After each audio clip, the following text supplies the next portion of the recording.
ঝাঁপি কোর্টের সামনে প্রমাণ করে দেয় যে এই সব ছবি মিথ্যে, এআই দিয়ে বানিয়েছে আর এটা ইনকা করেছে। তখনই দীপ এসে ইনকাকে কষে চড় মারে। হ্যাঁ বন্ধুরা, এমনটাই দেখা যাবে। বিস্তারিত জানতে ভিডিওটিকে লাইক দিয়ে চ্যানেলটি সাবস্ক্রাইব করে দেখতে থাকুন। গল্প শুরুতেই দেখা যাবে ধর্মবতার যখন ঝাঁপিকে জিজ্ঞাসা করা হয়, ঝাঁপি সরকার আপনাকে তো আপনার হাজবেন্ড ডিভোর্স দিতে চাইছে, আপনার কি বক্তব্য, আপনার কি কারণে সে ডিভোর্স দিতে চায়? তখনই ঝাঁপি বলে সেটা ওর কাছে জিজ্ঞাসা করে ধর্মবতার। তখনই ধর্মবতার দীপের কাছে জিজ্ঞাসা করে যে দীপ সরকার আপনি বলুন, আপনি কিসের জন্য আপনার স্ত্রীকে ডিভোর্স দিতে চান? তখনই দীপ বলে যে ও আমার সঙ্গে মিথ্যা অভিনয় করেছে, ও আমার সঙ্গে মিথ্যা কথা বলে সুযোগ নিয়েছে, এজন্য আমি মিথ্যাবাদীর সঙ্গে থাকতে চাই না, একটা জোচ্ছর মেয়ে। এরপরে ঝাঁপি বলে যে ধর্মবতার যদি এটা আমার মিথ্যা হয়ে থাকে তাহলে আপনি আমাকে শাস্তি দিন, আমি আমি এই সব কিছু কেন করেছি পুরোটা আমার কাছ থেকে আগে জানুন। তখনই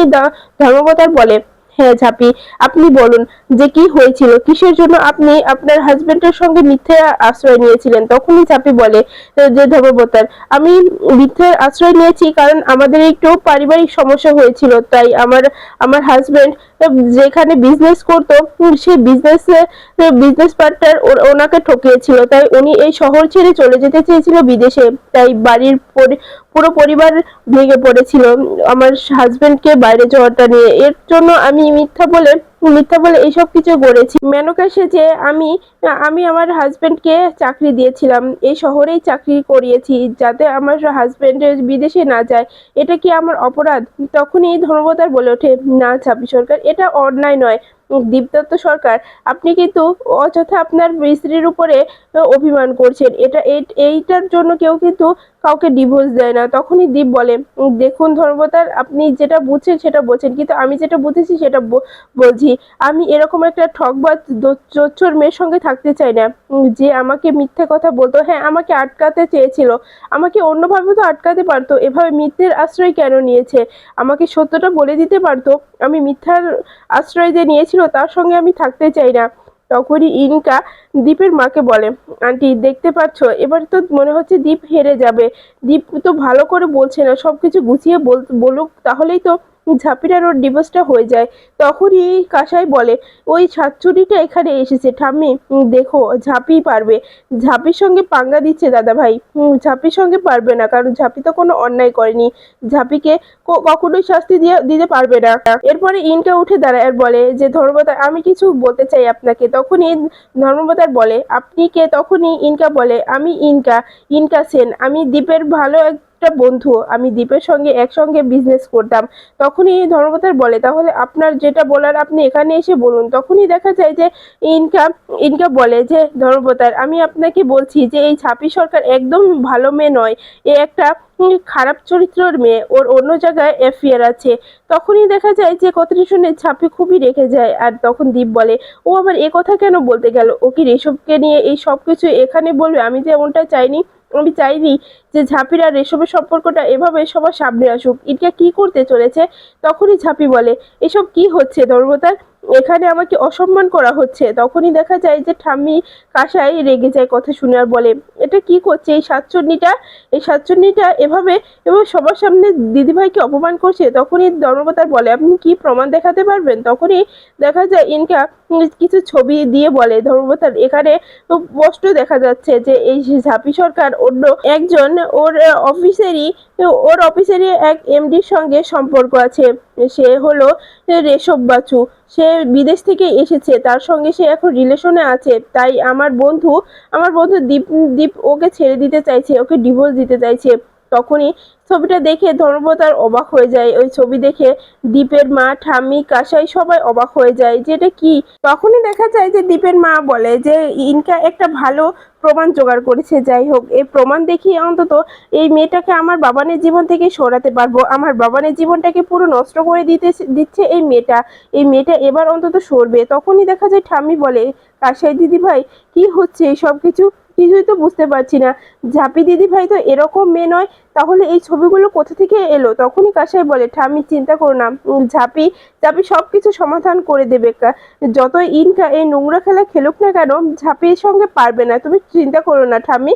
এরপরেই দেখা যায় যে ইনকা বলে যে আসলে আমি কালকে একটু বাইরে গিয়েছিলাম আর একটা ক্যাফে গিয়ে দেখতে পাই যে এই ঝাঁপি আর তার তার কলিগকে ওই রেশব বাসুর সঙ্গে সময় কাটাচ্ছে। এত ঘনিষ্ঠ সম্পর্ক না থাকলে কি এরকম করে ছবি তোলা যেত? তাই আমি এই দুটো ছবি তুলেছিলাম। তখনই ধর্মপতার বলে, কি হলো এটা?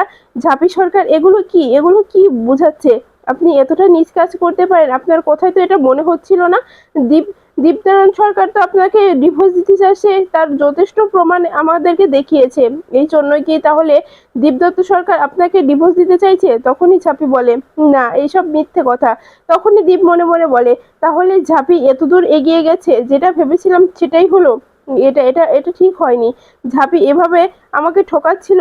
যাই হোক, এখন ডিভোর্সটা হয়ে গেলেই ভালো। তখনই ঝাঁপি বলে, ধর্মতার আমি আপনাকে প্রমাণ করে দিতে পারবো যে এইসব ছবি ফ্রড। তখনই ধর্মতার বলে, কি করে? তখনই ঝাঁপি বলে, আমরা কালকে ক্যাফে গিয়েছিলাম, সেখানে আমার আমার বরকেও ডেকেছিল আমার বন্ধু ঋষভ। আমি তারপরে ও না আসাতে আমি আর ঋষভ কথা বলছিলাম। তখনই হঠাৎ করে গ্লাসের মধ্যে দেখতে পাই যে ইনকা আর আর রনিত ওখানে দাঁড়িয়ে আমাদের ছবি তুলছে। তখনই ভেবে নিয়েছিলাম যে কোনো না কোনো একটা চাল দেবেই। সেটা ভেবেই আমি যখন ক্যাব থেকে চলে আসবো তখন ওইটারকে ডেকে আমি বলেছিলাম যে এখানকার একটা সিসিটিভি ফুটেজের একটা কপি আমাকে দিতে। যতক্ষণ আমি এখানে ছিলাম শুধু সেটুকুরই একটা কপি নিয়ে এসেছি, তার প্রমাণ আমি দেখাতে পারবো। তখনই ধর্মপাল বলে, সত্যি বলছেন? বলছেন আপনি দেখাতে পারবেন? তখনই ঝাঁপি বলে, হ্যাঁ হ্যাঁ ধর্মপাল, আমি দেখাতে পারবো, আমি নির্দোষ। এই সব ছবিগুলো এআই দিয়ে বানানো হয়েছে, কারণ আমরা গিয়েছিলাম কিন্তু এভাবে ঘনিষ্ঠ হয়ে বসেছিলাম না, আমরা অনেকটা দূরত্ব বজায় রেখেই বসেছিলাম। তখনই ধর্মপাল বলে, তাহলে তার প্রমাণটা আমাদেরকে দেখান। এরপরে দেখা যায় যে ঝাঁপি বলে, হ্যাঁ আমি অবশ্যই প্রমাণ দেখাবো, আমি তার কপিও আমার সঙ্গে নিয়ে এসেছি, সেটাই আমি আপনাদের কাছে পেশ করতে চাই। তখনই ধর্মপাল বলে, তাহলে সেটা করুন। এরপরে দেখা যায় যে সেই সেই সিসিটিভি ফুটেজের কপিটা দেখতে থাকে ধর্মপাল। তখনই ধর্মপাল দেখে খুব রেগে যায় আর বলে, এই যে ইনকা সেন, আপনি এত বড় ফ্রড একটা কাজ করেছেন, কি করে এটা করতে পারলেন আপনি? এখানে তো স্পষ্ট দেখা যাচ্ছে যে এই ঝাঁপি সরকার আর তার বন্ধু অনেকটা দূরত্ব বজায় রেখে তারা গল্প কথা বলছিল, কিন্তু আপনি এটা এআই মাধ্যম দিয়ে এভাবে ঘনিষ্ঠ হওয়ার ছবি তুলেছেন। আপনাকে আইনের আয়তা আনতে পারি, আপনাকে শাস্তির ব্যবস্থা করতে পারি এই আমার কাজে ব্যাঘাত ঘটানোর জন্য। তখনই দেখা যায় যে দীপ মনে মনে বলে, ইনকা আবারও তুমি এই নোংরা খেলা খেললে? ইনকা আমি তোমাকে ক্ষমা করব না এবার, কিছুতেই না। তখনই ঝাঁপি বলে, ধর্মদার আমি আপনাকে একটা কথা বলতে চাই, আমাদের মধ্যে সম্পর্কটা ভালো না, আমাদের মধ্যে সেরকম ভালো সম্পর্ক হয়ে বিয়ে হয়নি। হ্যাঁ, এর জন্য আমাদের শুরু থেকেই সমস্যা লেগেই ছিল, কিন্তু যদি দ্বিতীয় মানুষের মধ্যে তৃতীয় মানুষ চলে আসে তাহলে কিন্তু সেই সংসারটা টিকে না, ভেঙে যায়। তখনই ধর্মপতা বলে, কথাটা বুঝলাম না। তখনই ঝাঁপি বলে যে, ধর্মপতায় আমার আর আমার বরের মধ্যে হ্যাঁ ঝামেলা আছে, কিন্তু তার মধ্যে এই ইনকা সেন ঢুকে আমাদের দূরত্বটা আরো বাড়িয়ে দেয়। হ্যাঁ, ওদের মধ্যে একটা সময় সম্পর্ক ছিল, ওরা রিলেশনেও ছিল, ওদের বিয়ে হওয়ার কথাও ছিল, কিন্তু সেটা ভাগ্যের চক্রে হয়নি। কিন্তু এখনো ওই ইনকা সেন আমার বরকে বিয়ে করার জন্য অনেকবার সুযোগ খুঁজেছে, কিন্তু আমার জন্য পারেনি। এখন তাই চাই যে আমাদের ডিভোর্সটা হয়ে গেলে ওই ইনকা সেন আমার বরটাকে বিয়ে করার জন্য এরকম একটা প্ল্যান নিয়ে এসে সবার কাছে দিয়েছে। তখনই দেখা যায় যে এগুলো দেখে দীপের মা বলে, ইনকা এটা কি করলে?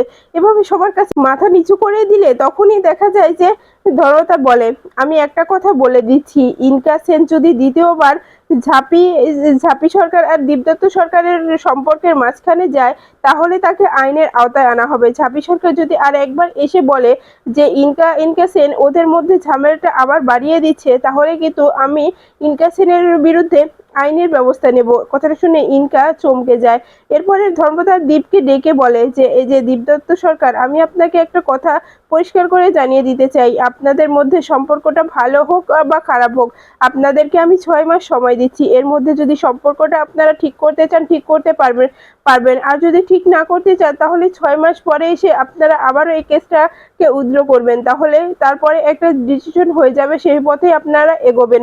তখনই দীপ বলে যে, এটা কি করে? ধর্মতার আজকে কিছু করলে হয় না, তখনই ধর্মতার বলে না আজকে আমরা কিচ্ছু করতে পারবো না, আজকে এই তামাতি পড়তে হবে, কারণ আমরা এত তাড়াতাড়ি এই সব সিদ্ধান্ত নিই না। কেন নয়, এরকম কেস আমি অনেক দেখেছি যে এরকম ডিভোর্সের জন্য তারা দুজনেই খুবই উত্তেজিত হয়ে যায়, কিন্তু 6 মাস পরে যখন ডিভোর্সের কথা ওঠে তখন তারা আর ডিভোর্স দিতে রাজি হয় না। তাই আপনাদেরকেও আমি একবার সুযোগ দিতে চাই। এরপরে দেখা যায় যে দীপ ঝাঁপির কাছে আসলে ঝাঁপি দীপকে বলে, কি ভেবেছিলে তুমি তোমার বন্ধুকে দিয়ে আমাকে এভাবে অপমান করাবে? তোমার যতদূর অপমান করানো তুমি করাচ্ছ, আমার কিচ্ছু হবে না, কিন্তু একটা কথা মনে রেখো দীপদত্ত সরকার, তুমি হাজার চেষ্টা করলেও এই ঝাঁপি সরকারের কাছ থেকে ডিভোর্স পাবে না। আমি তোমাকে ডিভোর্স দেব না, কোনো মতেই আমি তোমাকে ডিভোর্স দেব না। কথাটা শুনে কাসাই আর ঠাম্মি খুব খুশি হয়ে যায়।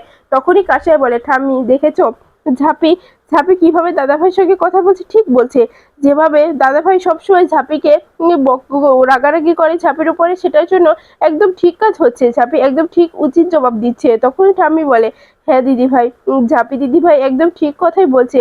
দাদুভাই কেন যে ঝাঁপিকে চিনতে পারছে না, একটা রত্নকে হারিয়ে ফেলছে। এরপরে ঝাঁপি চলে গেলে তখনই ইনকাও চলে যেতে যায়। তখন দীপ ইনকাকে ডাকে আর বলে, ইনকা এগুলো কি, এগুলো মানে কি? তখন ইনকা বলে, কি হয়েছে, কিসের মানে, কি জিজ্ঞাসা করছো আমার কাছে? তখনই দীপ বলে, তুমি বুঝতে পারছো না আমি তোমাকে কি জিজ্ঞাসা করছি? একটা কথা ভালো করে বলো, এগুলোর মানে কি, তুমি এগুলো কেন করতে গেলে? তখনই ইনকা বলে, আমি তোমার জন্য করতে গিয়েছিলাম, আমি তো দেখতে পাচ্ছিলাম তুমি অনেক কষ্টে ছিলে, কারণ কারণ তুমি ঝাঁপির সঙ্গে থাকতে চাও না, ওর সঙ্গে তোমার সম্পর্কটা ভালো নেই, এজন্য তোমার কথা ভেবেই আমি এই সিদ্ধান্ত নিয়েছিলাম। আমি রনিতের সাহায্য নিয়ে এরকম ছবি বানিয়েছি, এটা তো তোমার জন্যই করেছি, বলো আমি যা কিছু করি তোমার জন্যই তো করেছি। দেখো আমি চাই তুমি ভালো থাকো, সুস্থ থাকো, তুমি সবসময় হাসি খুশিতে থাকো, তোমার কষ্ট হলে আমারও কষ্ট হয়, তুমি কি সেটা বোঝো না?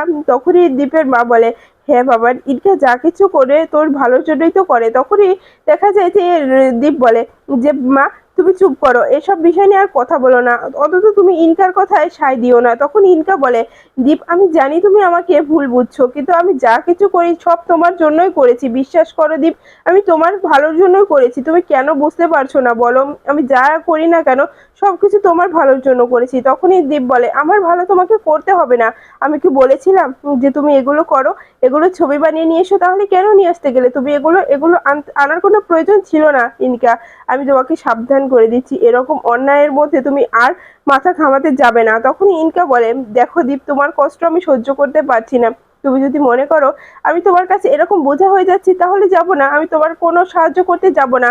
তোমার এত যদি সমস্যা হয়ে থাকে তাহলে আমার যাওয়ার কোনো প্রশ্নই আসে না, কিন্তু আমি তো তোমাকে ভালোবাসি। এই বলে যখনই দীপকে জড়িয়ে ধরতে যাবে ইনকা, তখনই দীপ হাতটা উঁচু করে বলে, ইনকা আমার থেকে দূরত্ব বজায় রাখো, আমার কাছে আসার চেষ্টা করো না, কারণ আমি বিবাহিত, এটা তুমি খুব ভালো করেই জানো। তখনই ইনকা বলে যে, এটা কি বলছো তুমি? এরপরে দীপ চলে গেলে তখনই দীপের মা ইনকাকে বলে, ইনকা আসলে তুমি একটা ঢ্যাঁড়স, তোমাকে দিয়ে কোনো কাজ হবে না, তুমি কি বুঝতে পারো না যে বাবার কি কখন কি প্রয়োজন, কেন তুমি এরকমটা করো? এরপরেই দেখা যায় বাইরে এসে ঝাঁপি পড়ে গিয়ে ঝাঁপির পায়ের নখটা কেটে যায়। তখন ঝাঁপি চিৎকার করে বসে পড়ে আর দীপ দূর থেকে দেখে বলে, এখন আমাকে ওখানে যাওয়া যাবে না, কারণ পাটা তো অনেকখানি কেটে গিয়েছে, ওখান দিয়ে রক্ত বেরোচ্ছে, কিন্তু ওখানে গেলে ঝাঁপির ভাবটা আরো বেড়ে যাবে, না আমি ওখানে কিছুতেই যাব না।